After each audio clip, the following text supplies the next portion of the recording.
Okay, the delicious recap, Family Matters. I am Jon Francois, trying to adjust my phone. You're doing amazing camera angle work over there. I know. I'm just kind of like I'm just like I'm a metaphorical zigzag right now. What had you so zaggy? Oh, just making sure that the audio picks up well, because I have this paranoid thing where it's like, oh, if I set it on my wife's laptop, then maybe the audio will get lost. So maybe let me just go back to setting it on the table here in my office, since that's how it was set before. So it's just the way my mind works. It's just insane. I need some weed. Oh, you need some. It's a lifesaver. I enjoyed a little bit earlier. I don't blame you. The problem is that I'm one of those people where, like, you give me one hit and I will fall asleep. So the trick is being able to stay awake for a good period of time. That is a goal, and I am happy to help you achieve that goal. just smoke as much weed as possible and I'll build a higher tolerance. Is that what you're saying? Possibly, but then we need to figure out which strains work for you and what strains don't work for you. Because maybe you need something that'll keep you a little more awake, as opposed to like that body heavy and wanting to sleep. All right. I mean, you seem like a weed connoisseur, so I will trust you on that journey. I don't think we introduced who you are. I am Ajay Vandertunt, the resident pothead. Oh, did you see that? I did. So, like, for those who are not seeing our Zoom video, Andrew held up a peace sign when he said resident pophead, and then a bunch of happy birthday balloons just popped up. What does that have to do with pot? I don't know, but I hope that recorded because I am using it. That was good. Okay. This Zoom is so weird. So all of a sudden, like, we're going from like, having cartoon thumbs up whenever we do a thumbs up. And then I guess they see the peace sign and they think, oh my God, so lovely. Happy birthday to you. Like, somehow Woodstock and birthdays are just all in one. Woodstock was a birthday. It was just a giant birthday for everybody that had a lot of mud and drugs. It was the birthday of the counterculture movement, arguably. See what you did there. That's history in the making. It was. All right. Well, I'm glad that we got some pleasant conversation to start us off, because obviously we're going to be talking about a very serious subject. You and I, Andrew, we both watched Quiet on Set, The Dark Side of Kids TV. I believe it originally premiered on an Investigation Discovery. What the hell is that? Is that some kind of streaming service or is that a channel? So it's a channel, but on Discovery Plus, there's Discovery Investigation, if that makes sense. Maybe not. I think ever since streaming came into play, there's all these sort of like multi-universes of how we get content, sort of like Marvel superheroes. So all I know is that it premiered this docuseries on Investigation Discovery, and then eventually it became available on the HBO Max streaming service, which we now know as just Max. Andrew, you saw it fresh. I think you had finished it last night as we are recording this. So we're recording this on, what's today? Tuesday, the 26th?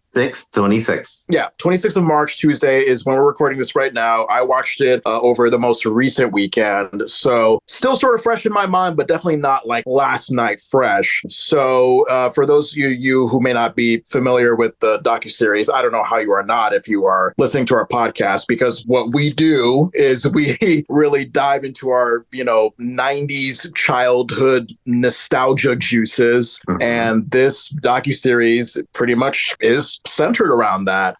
It speaks to former Nickelodeon stars' experience of working on shows like All That, The Amanda Show, Drake and Josh, iCarly. Unfortunately, it speaks to the abuse, the harassment, the unfair power dynamics that they had to go through while working on these shows. And I am so curious, Andrew, since you had just finished watching it, before we sort of like try to dissect each episode as best as we can, tell me, like, just give me a general perspective. What did you think? Now that I've completed it, first, I am filled with this angry feeling, this kind of like icky angry. It really upset me towards the end. That feeling is kind of stuck with me throughout the day. I'm not going to lie.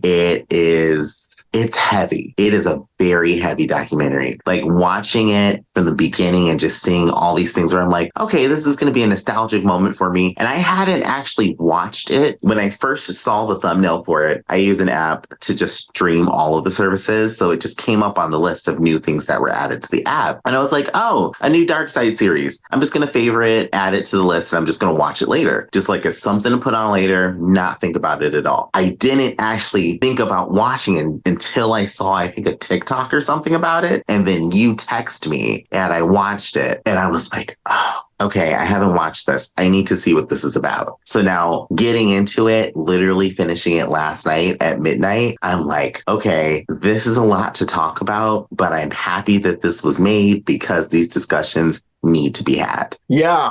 And I'm wondering if you could kind of give me a more specific idea as to what you're angry about. Because in my view, I mean, there are some different layers in terms of like justifiable anger here. I mean, where do we start? One, Dan Schneider, of course, the mastermind behind all these live action shows, like I said, all that, The Amanda Show, Drake and Josh, iCarly. He was known as the Norman Lear of children's television. And yes, you know, he produced some pretty iconic shows for Nickelodeon. Not the greatest human being, as we can tell from this show. Not great toward the female staff.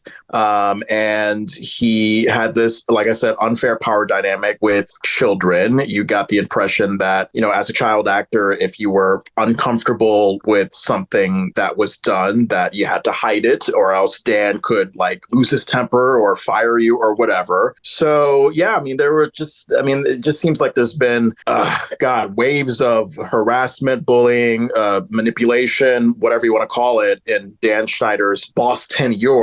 And yeah, in the height of the Me Too movement back in 2018, he got dismissed once Nickelodeon just discovered that, oh shit, like this guy has a lot of people who don't like him, who are working for him. But he just left without really much more consequence than that. You know, like there are people on social media arguing that, oh, this guy should be locked up in jail or whatever. Like the fact that he was able to just leave quietly back in 2018 and then pop up like 6 years later recently with a 19-minute apology video where he was interviewed by someone who used to work for him, a former cast member of one of his shows, iCarly. I mean, it is a valid question to ask, like, has Dan Schneider really paid the price that he should have paid? So there's that. Mm-hmm. There's, fucking Brian Peck, who, the dialogue coach on shows like The Amanda Show. I mean, obviously, he was the guy who we know as the one who sexually assaulted Drake Bell. That led to his arrest back in 2003. The guy was arrested, but I mean, for fuck's sake, what he did to Drake, how he affected Drake's life in the long run. I mean, to only get 16 months in prison, and on top of that, to get out of prison and to be able to find work again. Like, he just almost immediately found work at the Disney Channel. And awkwardly enough, where did he find work? I think he ended up being a dialogue coach of some sorts on The Sweet Life of Zack and Cody, which is a show that Rich Correll, who we've interviewed for Family Matters for all the episodes he directed. So yeah, it's a lot. It's a lot.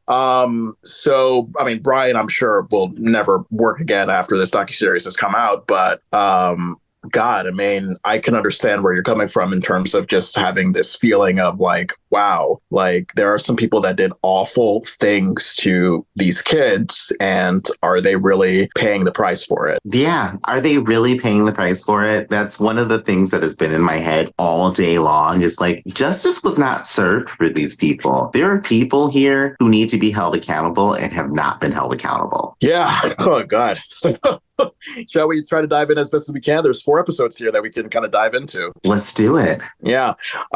So the first episode, the one that was called Rising Stars, Rising Questions, that was directed by, actually all of these episodes are directed by Mary Robertson and Emma Schwartz, it looks like. And, this episode goes into the early career of Dan Schneider. I mean, this was stuff I already knew. I don't know if you knew, or were you aware of Dan Schneider's background? He kind of started out as an actor on an old sitcom called Head of the Class, and then then from there just kind of took on more of an interest in behind the scenes work? Were you already aware of that background, or did that come new to you? No, all of that was new to me. I actually didn't know anything about his acting career, his earlier stuff. I only knew him starting from all that. That's the first place that I saw him.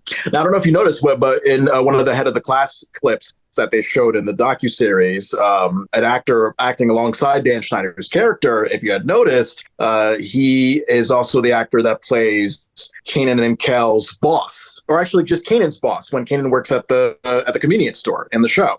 Yes. Yeah, I forgot his name, but I picked up on that. But yeah, we get into Dan Schneider's early career, how he led up to the success with Nickelodeon, and yeah, as we kind of alluded to, all that was the show that really kicked off Dan Schneider's success in children's television. And from all that, one of the what seems like many spinoffs to come from that show, the Amanda Show, starring Amanda Bynes, who started off as a cast member on all that. I believe it was this episode that we got to hear the stories of two female writers, the only female writers from the Amanda Show, Christy Stratton and Jenny Kilgan, and they talked about their tumultuous relationship with Schneider. What were your thoughts as you were, seeing their story of what they experienced? Seeing their story, I was disgusted.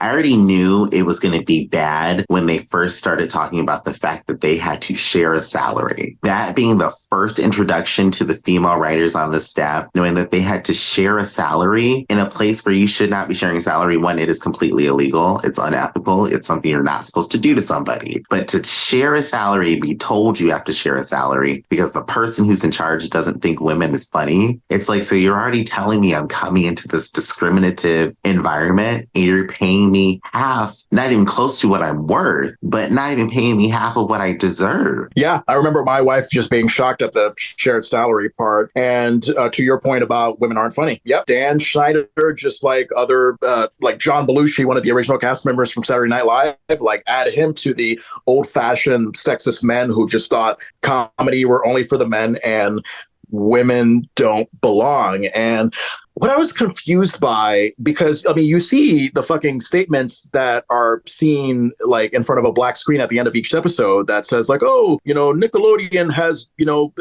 strived for an integral and inclusive workplace, and Dan Schneider denies all of the things that have been said about him, blah, blah, blah. And I believe in one of those end of episode statements, Dan had mentioned that like he had no role in deciding the salary, like that was out of his control. And it just doesn't add up because, as you had said, the fucking Writers Guild of America had to call the offices of the Amanda Show and be like, this is not legal what you're doing. What is going on? So it's like, who the hell is telling a lie? Who the hell is telling the truth? Yeah, like even for somebody to say, I wasn't in control of salary. If there's someone above you who's in control of someone's salary, but you as a fully functioning adult, free thinking and knowing that you get paid a full salary for your job and it would be unethical for somebody else to not receive the same thing, you already know. Like, that's not an excuse that I can tolerate.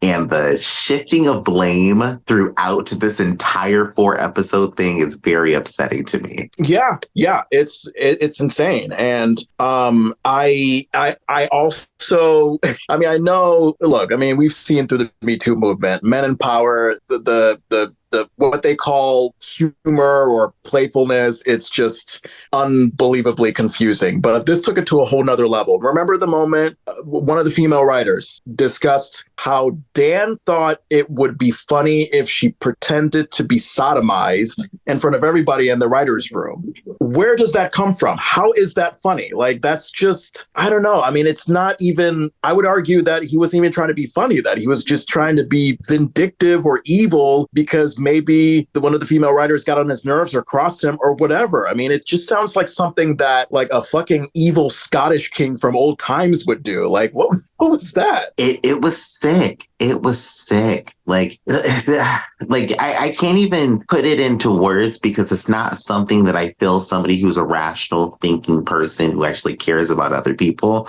would ever do. There's nothing funny about that. It was completely unfunny. In any scenario, I don't know if it would be men or women making this joke. There is no way that is funny. And then to do it in front of a group of people And to this day, or at least from the time they interviewed her, she is visibly uncomfortable even hearing the mention of the story, which lets you know in the moment it had to be even worse. And then the reaction, nobody's really laughing in the room. Some people are giggling, but nobody's laughing. Nobody thinks this is okay, but it was allowed to happen. Yeah, because if the man in power says do it, then do it. Or else you're seen as somebody who's not a team player. Your job could be at risk. I mean, it's just, God, it's so unfortunate how we didn't realize all this back then, that it took 20 some odd years to realize what was wrong with this picture. And then one of the writers, I apologize, I think it was either Christy or Jenny, getting to a point where she couldn't take it. She couldn't take the gender discrimination from Dan, and she filed a lawsuit. And little did she know, I mean, this was pretty much a precursor of all the great Me Too movement actions to come. What were your feelings as to like how it built up to that moment? I wonder if you were, cheering. I wonder if you were afraid for her. I wonder if you were tense. Like, what were your feelings? I was immediately happy. I was thinking in my head, nail his ass to the wall. Like, I was just excited. Somebody's going to get some level of like justice here for this mistreatment. And but it gave me some kind of joy in all that mucky feeling. Yeah. And of course, because it was back then, we're talking 1999 or 2000 here, she gets fired. We know why she got fired, because I think the docuseries had tipped off a private conversation that one of the writers had with Dan, who said like, oh, if I find out that you are behind this lawsuit to get me in trouble, then I'm going to, and you'll never work at Nickelodeon again. I'll make sure of it. And, sure enough, yeah, that's what happened. Now, that's when I think it was Rebecca brought up her salary.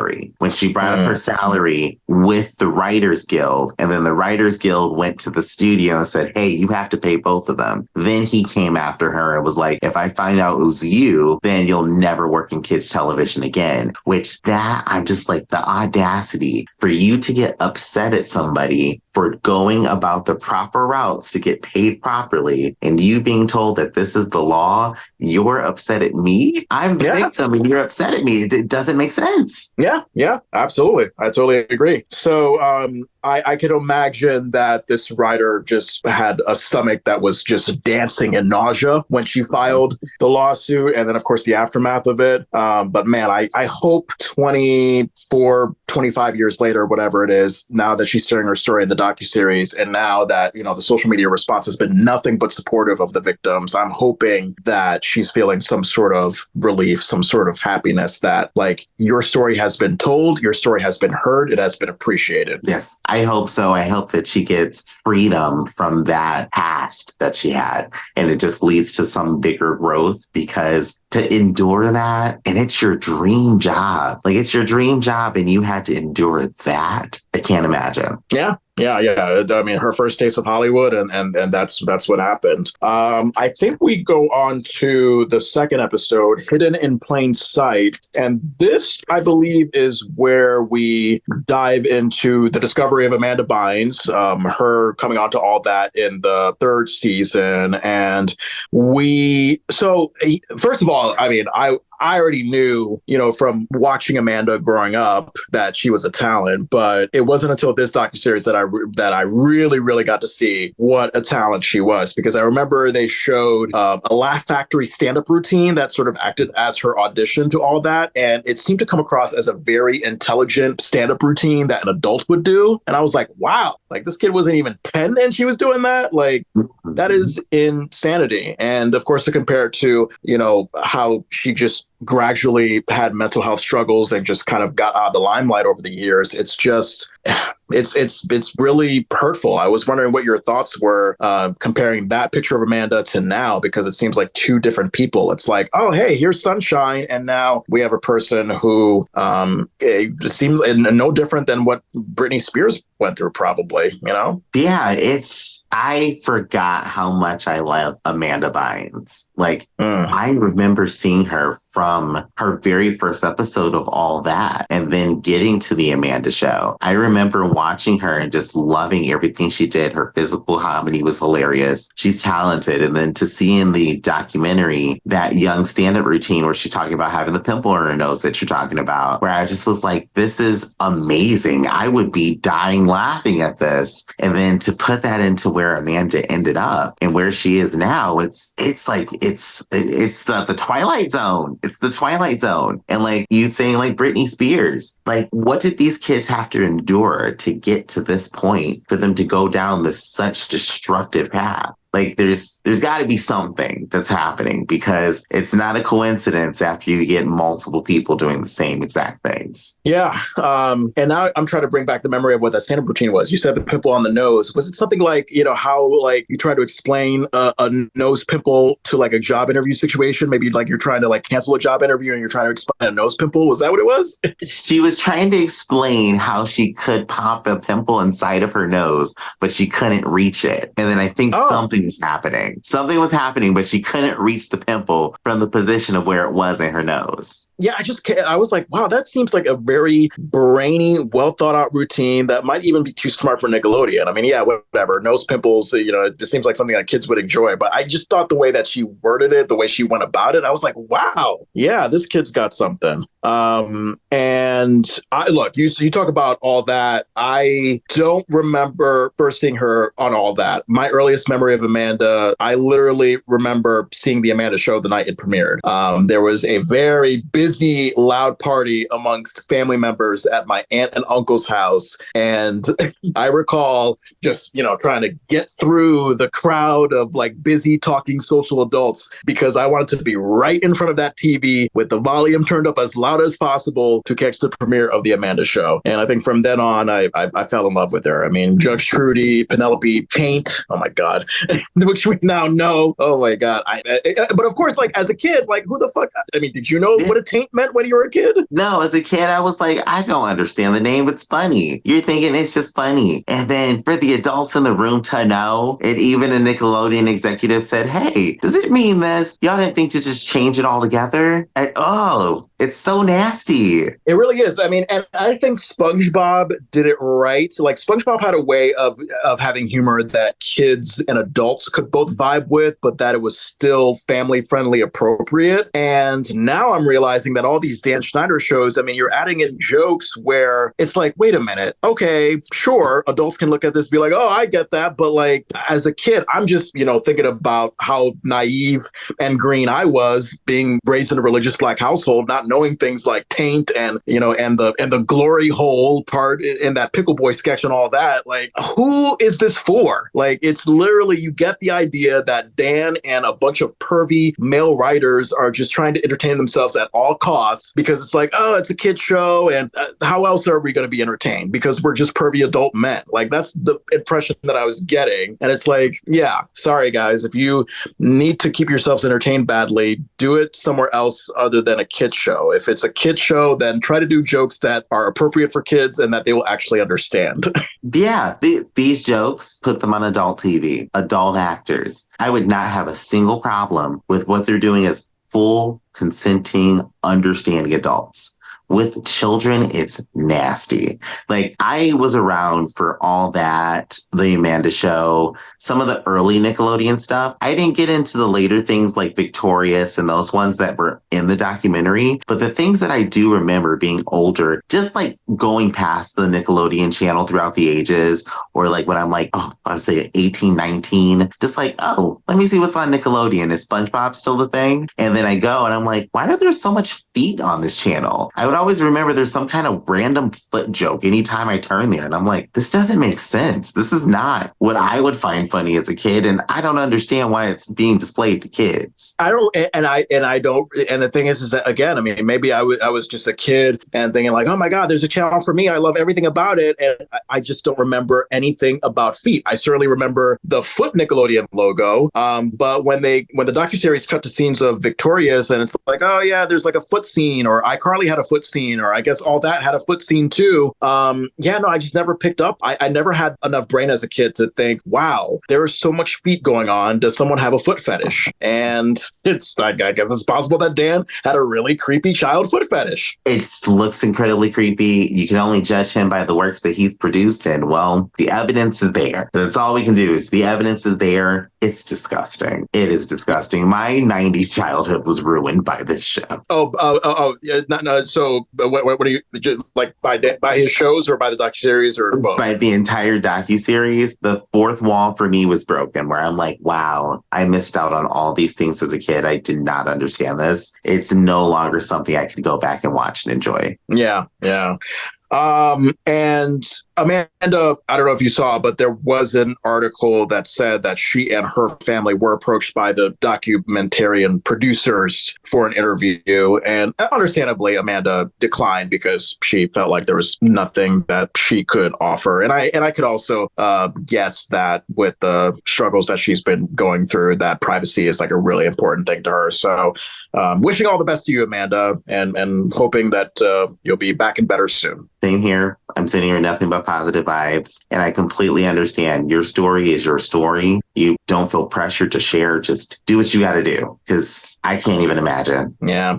And my heart goes out to Katrina Johnson. Do you remember Katrina Johnson from the first 3 seasons of All That? So she was one of the people interviewed in the docuseries. And I guess I always had this perception that like, oh, okay, Katrina Johnson, along with Elisa Reyes, they left after season 3 because, I don't know, the contract was up and they grew up and maybe want to move on to other things. But no, Katrina seems very much into being that cute, funny show business child that Amanda became. And, you know, unfortunately, there was some rude commentary about her weight in the first couple seasons. Remember that part in the docuseries where it was like, oh, you know, tell Katrina that, you know, that we already have a fat girl. It's Lori Beth Denberg. And I think it was Katrina's mom that was like, well, you know, she fucking dances all the time. I don't know if there's much else to do. What were your thoughts like as that was happening, that moment? As that was happening, I could only imagine just the hurt you would feel as a person, as a child, to hear like, oh, we already have a fat one. You can't be the second. Like,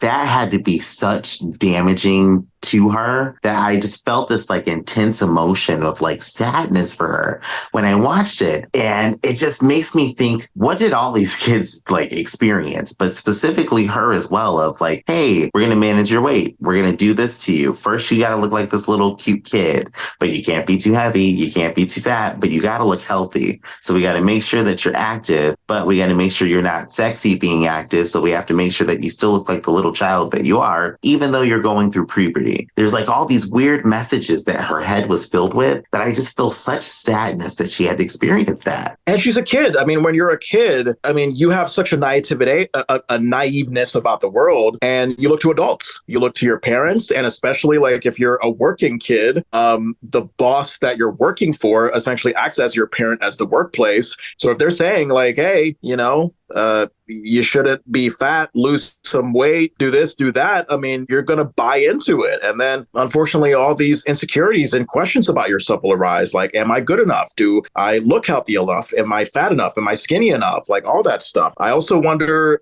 if Lori Beth caught on to the fact that she was labeled the fat one. And if she did caught on to that, what did she think? Was that a reason that she left the show after the 4th season? I don't know. I mean, so many freaking questions. And the reason why Katrina leaves the show, it's not because of my original reasoning. So it was actually out of her control. I mean, you know, so we go from the rude commentary about her weight in the first couple seasons. And then as she says in the 3rd season, you notice like she goes through puberty and all of a sudden she seems a little bit taller, much skinnier. So already it's like, oh, she kind of fits the mold of what Dan is looking for. And then what happens, Amanda Bynes comes in, and I guess what Katrina was in the first couple seasons, like, oh, hey, that cute, funny little girl. Amanda pretty much took that role in the 3rd season. And apparently Dan, the production team, was just like, all right, yeah, we don't need you anymore. And they just, you know, kicked her out. And I mean, you can only imagine. I mean, because I'm sure Katrina had high hopes about what this industry could have done for her. But understandably, like when that happened, she was just so disillusioned from Hollywood. So she said, fuck it, I'm just going to go to school. And then as you remember from the docuseries, I guess she had talked about that moment where she was, I guess, during her college years, and someone just came up to her on the street and be like, oh, hey, did you see the Amanda Bynes show? So you already get that impression that, oh, wait a minute, if Dan was actually kind and saw what was already right in front of him, that could have been Katrina in Amanda's place, having her own show, you know? Right. She could have been that. And I feel bad for her where, like you said, she watched everything happen. She was just a child, just living her life. And then she only knew that this isn't for me. There's no growth here. There's no benefit. And all she was doing was being tortured in that position and then watching somebody else get what she was promised. Like, it's this weird Hunger Games mentality that just seems to infect a lot of these situations in Hollywood, where it's just like, what are we doing to these people? What are we putting in their heads? And then these children leave scarred and hurt, and there's nobody there for them. Yeah. Yeah, I mean, Dan had talked in that 19-minute apology interview that he did recently that I guess if he were to ever come back to work on one of these shows, then he would make sure that there would be a therapist there. And boy, how things could have changed if therapy was valued back in the 90s for kids. And did you like Katrina and all that? Was there anything in particular that stood out to you about her? I mean, for me, I think the Ross Perot impression, the fact that like, oh, we're this little cute girl, we're gonna give her the impression of a presidential candidate that I don't think any kid really knew, because what kid keeps up with politics that is watching Nickelodeon?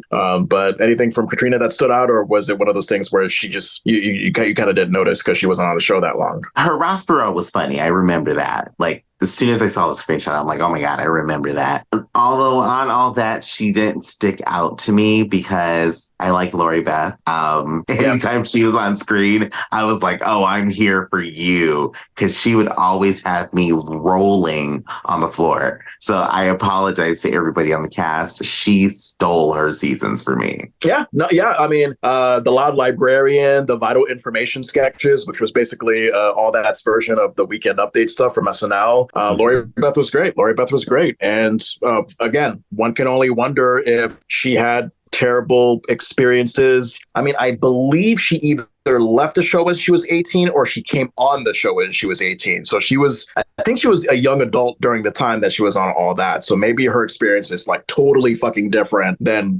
Katrina or Amanda, who are just practically babies when they were on that show. And then we get into Leon Frierson. I don't know if you watched all that from like season 4 through 6, but Leon Frierson came on after Elisa and Katrina left the season before. And I didn't remember Leon that much, but man, my heart was going out to him when he was talking about being uncomfortable wearing that noseboy costume because they had these like fake noses on his shoulders. And at the time, if I'm a kid saying that, I'm just like, oh, whatever, he's noseboy. Those look like noses. But now they look like penises. And I thought at first Leon was going to be like, oh, I'm uncomfortable because like it's a tight suit and it just, maybe he was just getting into that age where he was just uncomfortable with his body. But no, I mean, even as a kid, I guess he had the foresight to see like, oh no, it looks like I have 2 penises on my shoulders. Like, what the fuck, guys? So it seemed like even as a kid, he was catching on to the weird, dirty humor. Yeah, it seemed like he did. When I saw his reaction, I was like, oof. And I remember the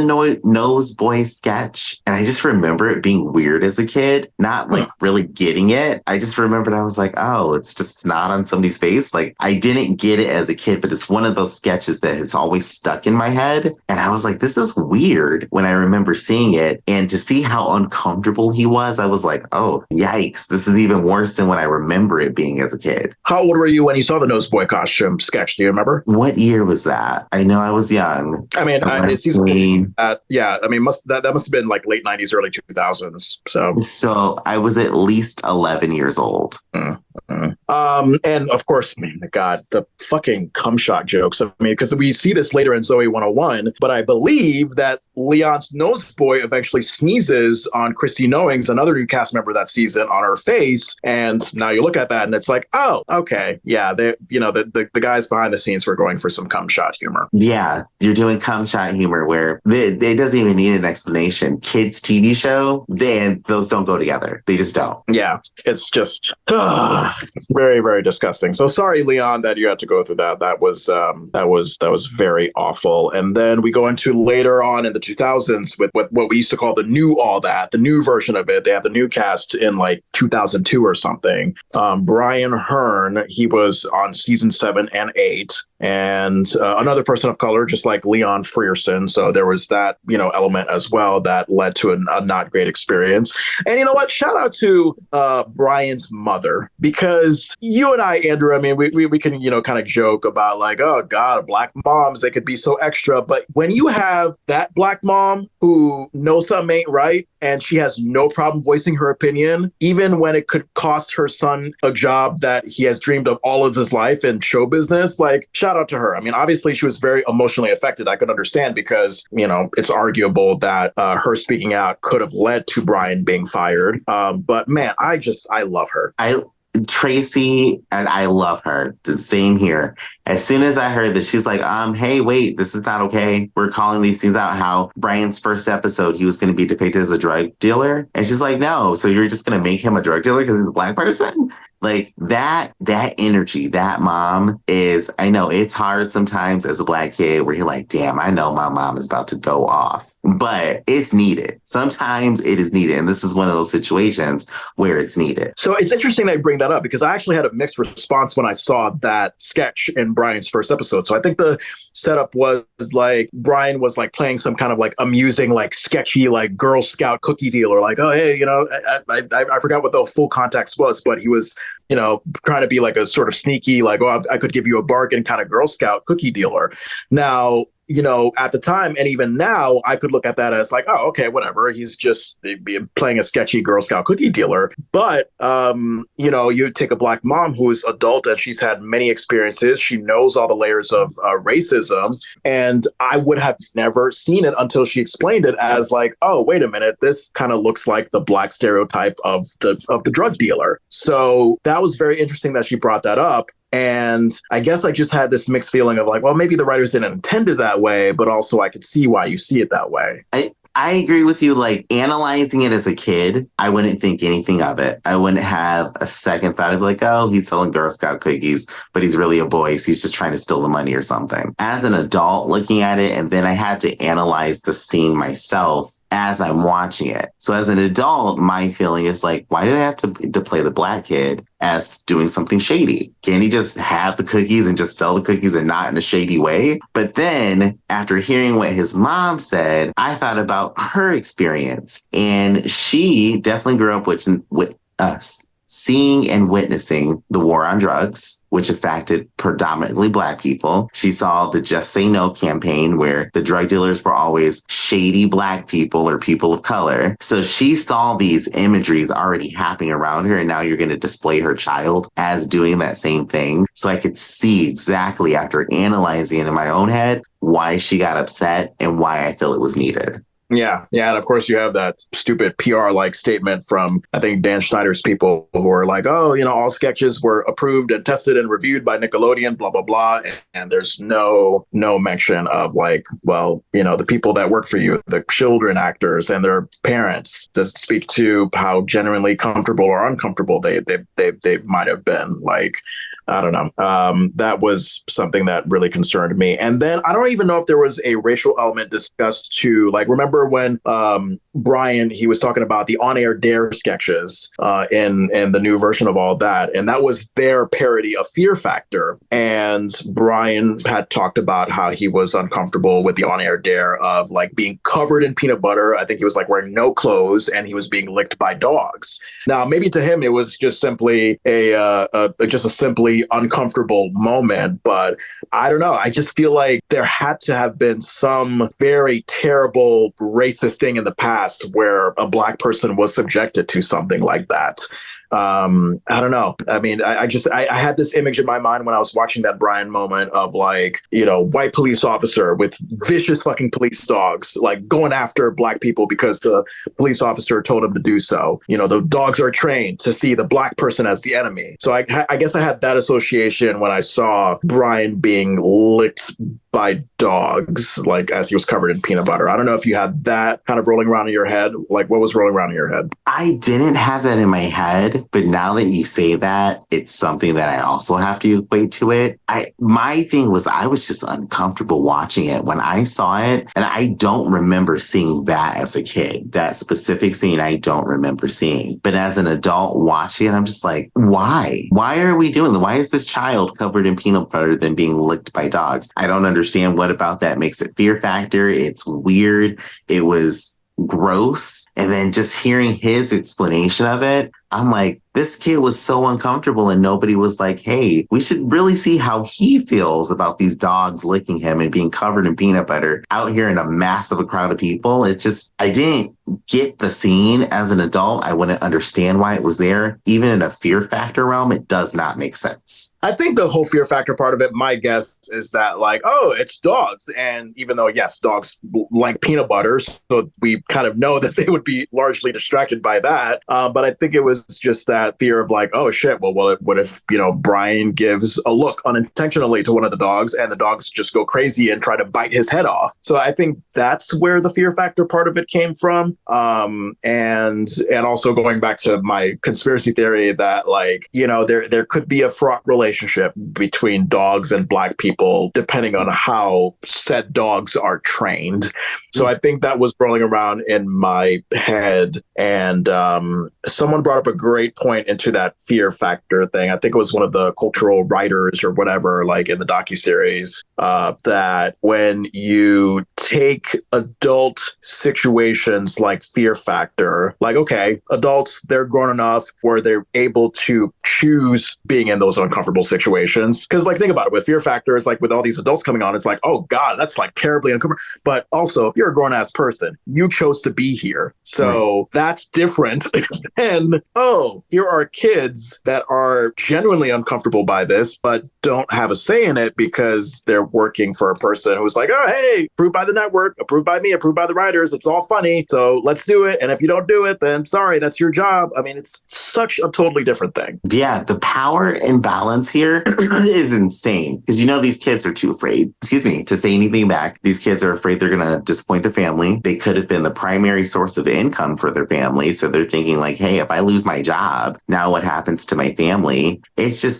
insane to see the things that they did. Like, I can't even imagine just the racial connotation of all of it. And just thinking about the dogs again, it's desensitizing kids to what we would see, police brutality and things happening, making them think like, oh, well, I mean, I've seen somebody get licked by dogs. So somebody getting attacked by dogs, it doesn't hit the same way if you've never seen this happen to somebody. So I can see exactly what you're saying. It's insane. I think about who was it that we interviewed who said there was a food fight on scene, and it was one of the most disgusting things in that episode of whatever they were working on. So I think it was Rob Reisner, the background actor on Family Matters, who was in the food fight scene. Yeah, you remember him saying that it was just so disgusting, the thing after being in a food fight. He's like, it smells like vomit, essentially. So I imagine his experience of him telling that to us and then hearing these kids going through these dares and challenges on that show. And then that one actor, I forgot his name, but he did the sketch of with the sugar and coffee. And I'm like, these kids went through torture. Yeah, Kyle Sullivan. That was going to be my next point. My God, you read my mind.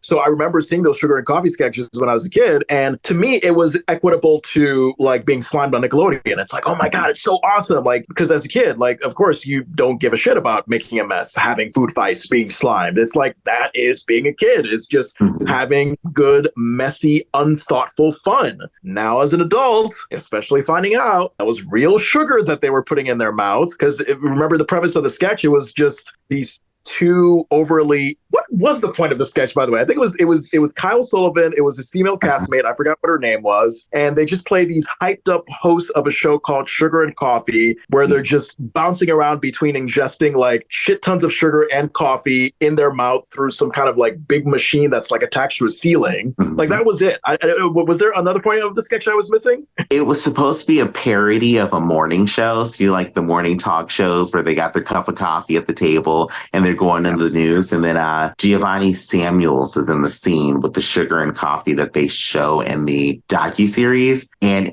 I remember watching this scene specifically because I thought it was hilarious as a kid. And I was like, oh, that looks like so much fun. I would love to do that. But to hear it was like torture. It sounds like they were almost waterboarded. Yeah, pretty much waterboarded with sugar.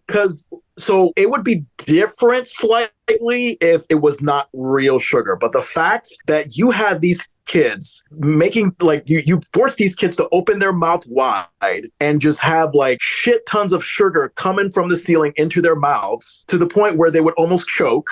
Did Kyle said they actually choked or they almost choked? I think he said almost choked, but you remember there's a screenshot of it at the end at this like big goopy mass. So I can imagine that's in the center of your throat. You're gonna choke. Yeah. I think it was. I think Kyle had mentioned that like they were ingesting so much sugar, and then maybe like there was something with the mixture of the sugar and the saliva that resulted in this like really nasty sugar goop that he would have to like get out of his mouth. Like you look at it and it's like this disgusting mucus line thing. It was just awful. I mean, these kids were genuinely and they had to work longer hours. I mean, this was the so-called genius of Dan, is that sometimes he would just spontaneously be like, oh, hey, like we got to work a little extra long on this sketch. Do you mind? Of course, the kids and their parents can't say no. It's Dan. They don't want to get fired. So I think they had mentioned that they were kind of working into the night on this sketch, and it was just sugar and coffee madness into their mouths, and they were almost choking, and they must have been nauseous. They were definitely exhausted, I'm sure.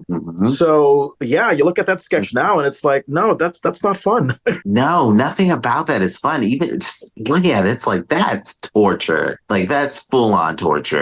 Yeah. Oh my God. So we had that moment, and I think we are still on this second episode. I think is the second episode I think the second episode might be the one where we're introduced to Jason Handy, correct? Yes, the second episode is where we're introduced to Jason Handy. It's just before like we hear about Tracy and Brian's mom really starting to speak up more, and the little fetus situation, which that is another scene that really stuck out to me. Yeah. Can you explain more about that? Because I forgot what Brian said about the fetus situation. What was his whole deal with that? So Brian and Giovanni Samuels both referenced that being the Black person on set, one being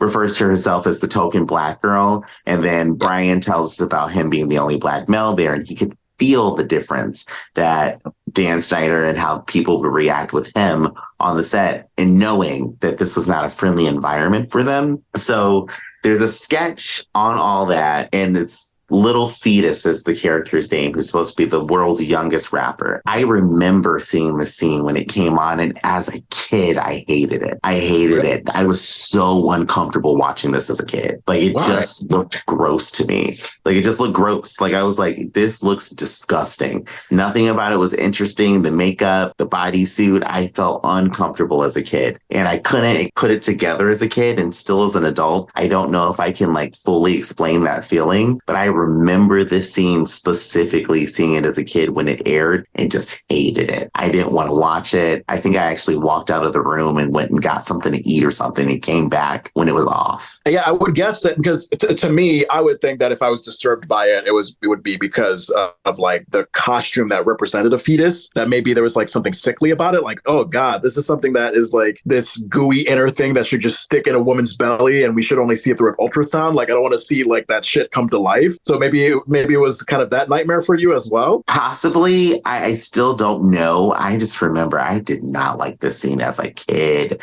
I didn't. And then to hear Brian talk about what he went through just with the makeup for this, I was like, oh, this just has a bigger ick for me. Yeah, correct me if I'm wrong, but I think when they were kind of deciding the makeup, the costuming for the fetus, I think Brian had mentioned that one of the makeup costume people was like, "Oh no, this needs to be more charcoal." Mm-hmm. Mm-hmm. And can you give me more specific? Like, what was that a reference to? Was that a reference to the fact that like, oh, he's because he's black, like the costume needs to be more charcoal colored? So they were essentially saying that since he's a black person, he's the color of charcoal. So you need to color this baby like charcoal. Yeah. And I think Brian shared his reaction to that even as a kid. I think he was pretty like distraught by that. Yeah. He said he teared up and the person who was doing his makeup kind of comforted him. But as a child, I can't imagine the damage that had caused. And do you remember if the mom caught wind of that moment? He said he wanted to tell his mom, but he knew his mom would go off. So he didn't say anything because he didn't want to get kicked off the show. Yeah. And then unfortunately, he eventually got fired. And as would be the case between child stars and their parents, I know there was some tension between him and his mom over his firing. And again, that's another situation where like Brian left the show and I just thought, oh, okay, I don't really know anything about that. Maybe he just wanted to move on to something else. But no, to hear that he was wanting to stay longer, just like a Katrina Johnson situation, thinking that, oh, okay, I could stay longer. Maybe I'll have this job for a while. I like this. And then to just be booted immediately. Yeah, I mean, Brian unfortunately mentioned that took a toll on his mental health and he had to seek some therapy. And our heart goes out to him. And it was really nice to see him share his story all these years later. Yeah, I hope he can find healing in everything that's happened. I hope his mom can do the same. The part that disgusts me the most about this is to see how families were ripped apart for a network that's supposed to be for kids and families. Families destroyed. He said that moment that he got kicked off the show drove a wedge between him and his mom. And the damage that these people caused it's unaccountable. Yeah. Same thing happened with Drake Bell and his dad when the dad suspected something was up with Brian Peck. And, Brian Peck clearly was trying to drive a wedge between Drake and his dad. And it worked for a good bit. It's a very dangerous thing when you have child stars going into show business and then their parents play a pretty active role in their career. So, it was a lot to take in. Shall we talk about Jason Handy? Jason Handy's in this episode. Yeah. I have on my paper, fuck that guy, because, well, first of all, and I hope this doesn't come across as an attempt to have humor.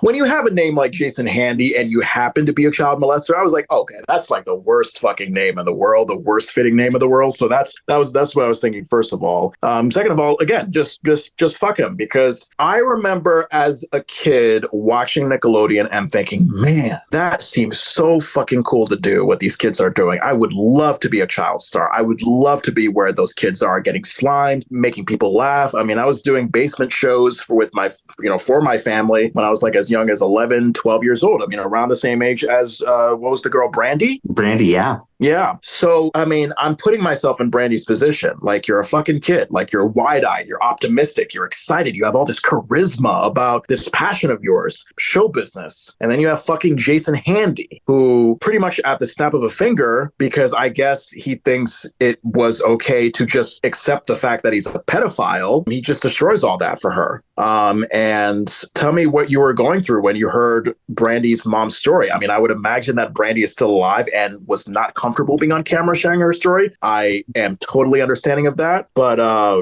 me and my wife Tony were just watching that, and God, it just, I mean, I think about it and it just kind of emotionally rocks me to my core, because that if you want to find out a very evil, sinister way to take away a child's innocence, that was it right there. I mean, I can only imagine how Brandy felt about show business from that point on and the mental health struggle she has gone through since. So what were your thoughts watching the whole Jason Handy tale? Watching all of it, I was disgusted just to see this girl, her mom explaining that she got to do her dream. She got to be a part of what was her dream. And this disgusting monster comes and takes that from her. It's I don't know how to put it into words of what I hope happens to him, but the thing that I can say is to just see the devastation on her mom, who even after what that man did said, I'm not going to go to the police. I want to just get her far away from him as possible. And this girl is snatched out of what she worked hard to get for a person who didn't deserve to be there. He needs to be locked up forever. I hope he's in prison for life and never sees the light of day. Yeah. I mean, it takes a certain fucked up self-absorption to literally say, because I think he said it in like a diary or letters. There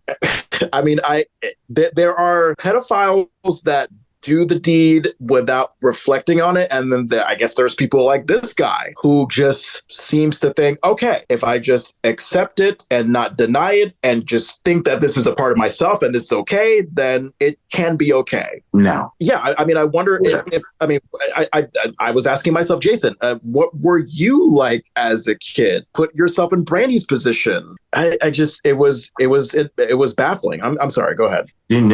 There is a lot in the psychology of people who do what he did. And I don't have the grace inside of me to accept any explanation of anything. Lock him up forever. He is a monster. He is a demon. He is a devil. You took pride in what you did. That's disgusting. Every single piece of it, get him out. All of them, get him out. Mm-mm. And I think at the time, what did he get? Maybe 5 or 6 years, and then he was let go. I think that's what it was. I think it was 5 or 6 years. It was not a long term, and just let go. Just, hey, you just got to register. And it's he had victims on top of victims. They had evidence, everything to prove exactly what he did. And that's all he got. He should have been locked up for life. Yeah. And to give context, Jason Handy, I believe he was a production assistant on The Amanda Show. He was about 28 at the time. Brandy, I believe, was a background actor or an extra on The Amanda Show. So that's how Brandy and Jason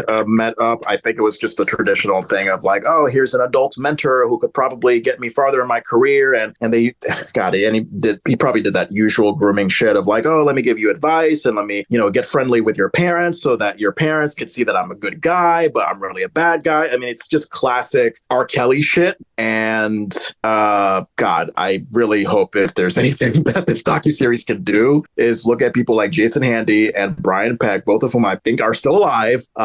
If it could be any way that we could resentence them, repunish them, and make it a more permanent, brutal, long-lasting punishment, that would be wonderful. Yeah, I was thinking just that. I couldn't find the information, but I remember hearing something about a court case years ago. I don't know who the people are or what happened, but because the sentencing was so lenient, they were able to take it back to court and get this person sentenced to a harder punishment. If there's some way to do that, that needs to happen. We get to Drake Bell's story and so much more in our recap of episodes 3 and 4 of Quiet on Set. Join us. It's the Delicious Recap for part 2.